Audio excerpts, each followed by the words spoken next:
So one of the biggest questions in starting an online business is, how can you stand out from the crowd? How can you get people to trust you enough that they'll want to do business with you and buy from you? Well, really, it boils down to how effectively you can build your attractive character. So, in the book .com Secrets, one of the examples they give about building an attractive character is they use Jared Fogle of Subway and how Subway used him as their attractive character. And it's pretty crazy that after Subway fired Jared, they actually lost over $500 million in the first year just because they didn't have an attractive character. If you look at Jared, he fit pretty much all the elements of an attractive character. He had a backstory.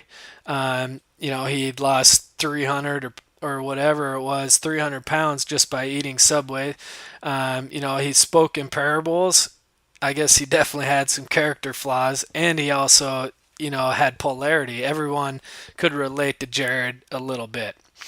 And when deciding your attractive character, you also want, you want them to have all of these elements, but you also have to decide kind of what your identity is for your attractive character.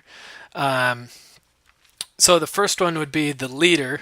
That's the leader is just someone who's willing to lead. The adventurer slash crusader, your identity would be pushing the boundaries.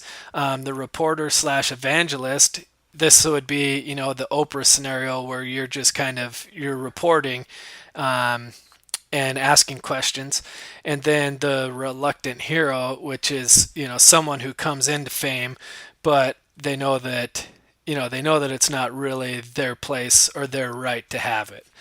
And then the storylines would be rags to riches story, a loss and redemption, an us versus them where you kind of throw stones at your followers' enemies, a before and after, which is pretty self-explanatory. Then the amazing discovery storyline, that's where you're just revealing something that you're really passionate about. The secret telling, and then the last would be the third person testimonial. So those are all the storylines that you can use to create your attractive character. And then you're going to want to pick one of the identities here, whatever fits the bill for your story. And then you also want to try and mix in all of the elements for the attractive character here. And the way you're going to show your attractive character is just by creating a email list that talks about all of these elements and shows your identity. And you'll do that through a sequence called the soap opera sequence. And that's just a series of emails that we're going to talk about next.